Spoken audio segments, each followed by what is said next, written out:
What kind of a person would sell her sister because of an iPhone 14 Pro Max? Well, her name is Chisom. She was 18 years old, beautiful and arrogant, always looking like a balloon that was about to explode. But beauty was not her only problem. She was proud, greedy, and never satisfied with what she had.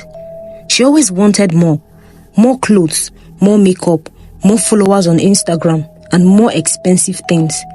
Even when we had nothing, she still behaved like she deserved everything. My name is Amarachi. I'm 21 years old, the eldest of the two. We lived in Anambra State with our mother's younger sister, Aunty Njideka, in a small one-room apartment behind her husband's compound. We didn't always live like this. Before things changed, we were a happy family of 4. Our father, mother, Chisom, and myself. Life wasn't perfect, but we had peace. We sold fruits at the roadside in the evening to make ends meet. I still remember the sweetness of my mother's voice as she called to customers and the way my father laughed when we joked about hawking. That day, everything changed. It was a chilly evening, not too dark yet. The sun had just started going down. Our wooden table was set by the roadside like always. Bananas, pineapple, oranges, all fresh from the morning market. My mother was arranging the last basket of oranges. My father stood beside her, holding a small knife, slicing a sample for a customer. Chisom and I were sitting behind the table, laughing about something silly. We didn't hear the sound at first. It came as a whisper. Then it became louder, a roar. A trailer's horn screamed. Someone shouted, "Run!" Everything happened so fast. The trailer lost control on the slope ahead. The driver had tried to brake, but the brakes had failed. The trailer was coming straight at us, heavy with cement, shaking left and right. People screamed and ran. I still remember my mother turning and grabbing us. My father shouted, "Lie down!" But there wasn't enough time. The trailer hit our fruit stand first, then crashed into my parents. They pushed Chisom and me out of the way with all the strength they had. That was the last time I saw them alive. Their bodies were broken, crushed. Chisom and I survived, only because they died trying to save us. After the burial, no one wanted to take us in. Most relatives said they didn't have space or money. It was Aunty Njideka, our mother's younger sister, who agreed to take us, but she never let us forget it. From the first day we moved into our house, she reminded us every morning that she was doing us a favor. "You are not my responsibility," she would say. "Don't come here and eat like you're in your father's house. That one is already 6 feet below." We cleaned, we cooked, we did everything. She had no children of her own, and her husband mostly stayed out of our way. He was a quiet man who kept to himself. But Auntie made sure we never forgot that the roof over our head was not ours. I didn't complain. I was just happy that we were alive. But Chisom was different. From the age of 15, she started acting like she didn't belong with us.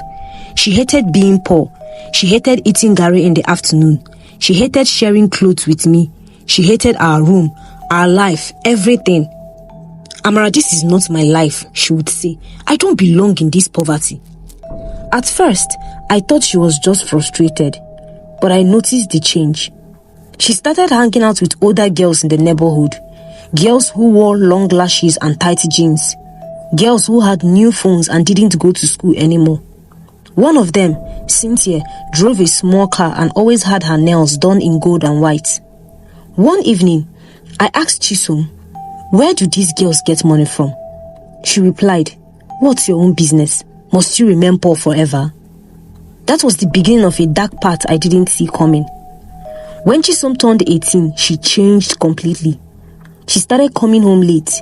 She stopped helping with chores. Her clothes became more expensive. She wore perfume that didn't smell like market perfume.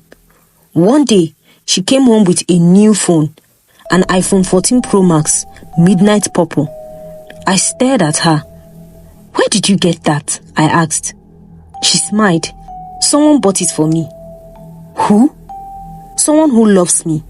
I felt sick. It wasn't just a phone. It was the beginning of something bigger and darker. Our auntie didn't ask questions. She was just happy that Chisom was bringing money home. She never cautioned her to see that she was doing the wrong thing. She even defended her when I complained. At least one of you has sense. Not like you, Amara, with the brain of a fish. You better stop behaving like a village girl, she said. My heart was heavy. My only sister was doing the wrong things and there was no one to caution her. I felt really bad and missed my parents. Because if they were alive, they would have called Chisom to order before she went overboard. One day, something strange happened.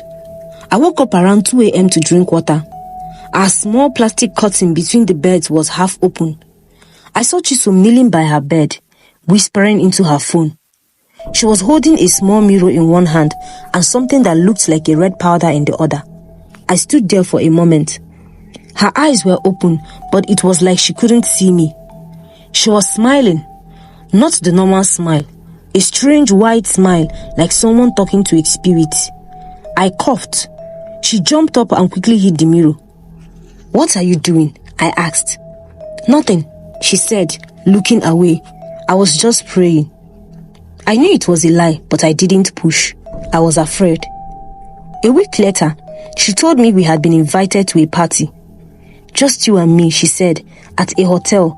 Free food, music, drinks." I said I didn't want to go, but she begged. "I want to celebrate with you," she said. "I don't trust anyone else." Something in her voice made me feel sorry for her, so I agreed. That Saturday evening, we dressed up. She gave me one of her dresses to wear. It was tight and I didn't like how it made me look. "You look perfect, just follow me," she said. When we got to the hotel, I noticed something strange. There were no other girls, no party music, no food, just a small room with a big bed and white bed sheets. She told me to sit and wait while she went out to get something. I waited for 20 minutes, but she didn't show up. Then I heard voices outside the door. 3 men. One said, "Is she ready?" The other one said, "Yes."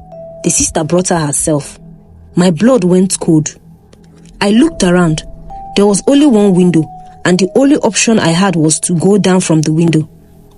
I opened it and pushed myself out and ran barefoot through the bush. Branches cut my leg and stones tore my feet. But I ran like my life depended on it, because it actually did. I ran into a church around 2 a.m. and they happened to be having a night vigil. I collapsed right there inside the church. When I opened my eyes, I saw them surrounding me praying. They helped me, cleaned my wounds and called the police. When I told them what happened, they couldn't believe it. I went back home very shocked. I couldn't believe my sister Chisom had become this evil. Who knows how many more girls she lured to that same room to be killed? I whispered to myself, with my body shaking. I told my aunt what really happened. She decided we would go to the police to make a report. Some policemen followed me back to the hotel where the incident occurred. We made inquiries, and the hotel attendant confirmed that the room was booked in Chisom's name. She had signed her real name in the ledger.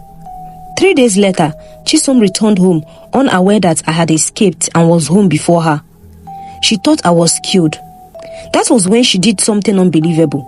She told everyone that I was missing, that I followed a man and disappeared. She started crying in public, tearing her clothes and screaming my name.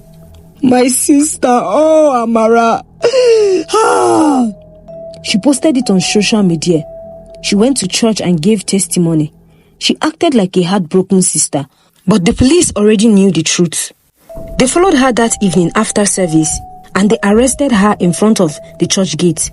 She shouted, "You don't understand, she was my only hope."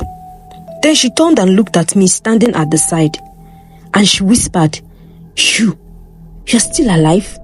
Oh, you ruined everything." Those were Chisom's words as the police dragged her into the van. Even as her hands were handcuffed and her hair scattered from all her screaming, she didn't stop looking at me like I betrayed her, like I had stolen something that belonged to her. I stood on the church pavement trembling, the same church where she just gave testimony and lied in front of God to the whole congregation that I was missing. I was too numb to cry and too shocked to speak. Everything was happening so fast, but somehow it all felt like a dream I had had before. A terrible dream that was coming to life. That same evening, I followed the police to the station. I needed to give an official statement. They made Chisom sit in the corner of the small interview room. 2 female officers guarded her, while I sat with Inspector Bala, the officer in charge. "Amarachi," he said, "take your time. Tell us everything you know. Don't leave anything out." So I told him everything, from our parents' accident to our life with our aunt, to the iPhone 14 Pro Max, to the party that wasn't really a party, and the 3 men at the hotel. Every time I mentioned something, Chisom would hiss or look away, like I was exaggerating, but she didn't say a word. When I finished, Inspector Bala turned to her. "You have heard everything your sister said. Do you have anything to say?" Chisom sat still. She then smiled, a small strange smile, and whispered, "I didn't kill her, so what is my crime?" That sent cold shivers down my spine. The next day, the investigation began. They searched Chisom's phone and found her recent chat with Cynthia, the same girl she used to hang around with, and the messages were disturbing. The priest said the person must be blood-related. Will she suspect? She trusts me. After this, I'll finally travel. Even the hotel booking records had her name. She had booked the room days before, and that room had blood-stained bedsheets even though I didn't bleed or get touched. That means there had been another victim before me. That was when the horror deepened. The police found out that Cynthia and another girl from our neighborhood had disappeared 3 months earlier. Her name was Amaka, a 16-year-old that people believed had run away. But she didn't run away, she was used. Chisom wasn't the only girl involved. The investigator uncovered a small ring of girls trading names, photos and even body samples, hair, blood and used clothes to a spiritual priest. In exchange, they were given phones, clothes, laptop and promises of foreign trips. Some of the phones were tracked and recovered. One of them had videos of rituals done in a forest shrine at midnight, girls dancing around a fire, a priest chanting, "She must never find out until the spirit has taken full hold." My stomach turned. I didn't sleep that night. The next morning, the police brought in a spiritual consultant, a local elder with experience in cases like this. He sat with Chisom in a quiet room, and for 2 hours they talked. No one knew everything that was said, but when they brought him back out, his face was pale. "She's not fully in control anymore," the man said. "She made a blood oath, a real one. She promised her own blood in exchange for something dark." "What exactly did she promise?" I asked. The man turned and looked at me. "You." It was like my heart stopped. Chisom had offered me in a spiritual sacrifice, not just to trick me, not just to use me, but to submit me to a spirit. "For what?" I asked. The man answered quietly. "For visibility. She wanted fame, popularity, rich followers, a visa. She wanted the world to bow to her beauty." "But that's just social media," I shouted. "She nearly took my life for social media." "She doesn't see it that way," he said. "To her, it was a small price for a bigger future, and once the oath was made, she couldn't back out unless she brought someone else." I nearly fainted. Later that day, Chisom confessed partially. She told the police that one of Cynthia's connection, a man they called High Priest, told her she had a powerful bloodline, that she would never become rich unless she gave up something she loved. She claimed she tried to offer herself at first, but they said no. They needed someone pure, someone blood-related. "I tried not to think about it," she said, "but the moment I saw the phone, I knew it was worth it." I broke down in tears. My sister never really loved me. Back home, Auntie Njideka refused to believe it. "My own Chisom? No, she's just a child." She blamed me and said I was lying, that I was jealous of Chisom's success. Until the police brought Chisom to the house and searched her wardrobe. Inside her shoes, they found a small black calabash wrapped in red clothes. Inside the calabash was a piece of cloth with my name written on it with charcoal and one of my earrings.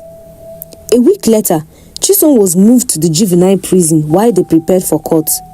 They allowed me to see her one last time. She sat behind bars, looking nothing like herself. Her eyes looked tired, but her mouth was still smiling. "You think you've won?" she asked softly. "You tried to kill me, Chisom," I said, trying not to cry. You promised me to something evil. You don't understand, Chisom said. The world is wicked. You either join them or you suffer. At least I tried. I stood there shaking. I loved you, Chisom, I whispered. Her smile faded. For the first time, she looked like she wanted to say something true, but she said nothing. I turned and walked away. That night, I dreamt of our parents. We were by the roadside again. They were standing beside our old fruit table smiling. They reached out and pulled me close. My father said to me, "You were never alone, Amara." I woke up the next morning with my pillow soaked in tears. The dream felt so real. My father's voice still echoed in my head. You were never alone. But I couldn't forget Chisom's face either, standing in the shadows weeping silently. She wasn't just my sister. She was someone I shared my whole life with, and yet she had almost given me up for a phone. The courtroom was packed. People from our neighborhood filled the back rows. Some came to support me, some came to see if the rumors were true, others just came for the drama. The judge was a stern-looking woman who didn't smile once. Chisom walked into the courtroom in handcuffs, escorted by 2 officers. She wore a plain blue dress. Her makeup was gone and her hair uncombed, but her face was still calm and proud, like nothing could touch her. I sat on the witness bench, and for the first time, I told the whole truth in front of the law. I talked about our childhood, our parents, the accident, how we grew up with our auntie, how Chisom changed, how she invited me to the hotel that night, and how I escaped. The courtroom was so quiet you could hear a pin drop. When I finished, the judge looked at Chisom. Do you have anything to say in your defense? Chisom looked at me and looked at the judge.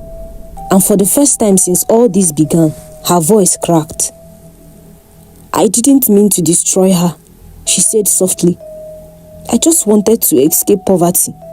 I was tired of begging. I was tired of Gary. I was tired of watching people my age drive cars while I was washing plates. When they told me all I had to do was give someone clothes, I agreed. She paused. I didn't know she would survive. My heart dropped, and the people in the courtroom gasped. Chisom began to cry, real tears, but it was too late. The judge didn't take long to rule. Chisom Njoku, she said, this court finds you guilty of attempted murder, conspiracy to commit ritual activity and endangerment of human life. You were hereby sentenced to 10 years in a juvenile correction facility, followed by an additional sentence upon review when you turn 21. Chisom broke down. They picked her up and carried her out of the courtroom. She was screaming, I didn't kill her. I just wanted a better life. I'm not evil. That evening, I walked home slowly, thinking about everything. The memories, the lies, the look in her eyes when she realized it was over. Auntie Njideka didn't say anything to me. She had stopped talking much since the arrest. Her shame filled every corner of the house. I packed my things that night. I didn't belong there anymore. I needed to heal, to rebuild. I left Auntie Njideka's house and moved to my mother's village. 1 week later, I returned to the same roadside where our family used to sell fruits before the accident. The store was long gone, but the ground was still remembered. I stood there quietly for a while, then lit a candle. I placed it on the earth for my father, my mom, and the life that was stolen too soon. I whispered, "Thank you, I'm still standing," and I walked away. Now, 2 years after, I work with a volunteer women's organization that helps girls escape dangerous peer pressures and rituals. I speak in schools, churches, and local radio stations. I tell them my story, and I always end with this. Some girls lost their sisters to death. Some lost them to mistakes. I lost mine to a phone. The moral lesson of this story reminds us that when someone shows you who they truly are, believe them the first time. Don't lose yourself trying to fit into places you don't belong. The people who push you to do wrong won't stand with you when the consequences come. Stand firm in your values, because peace of mind is better than temporary approval.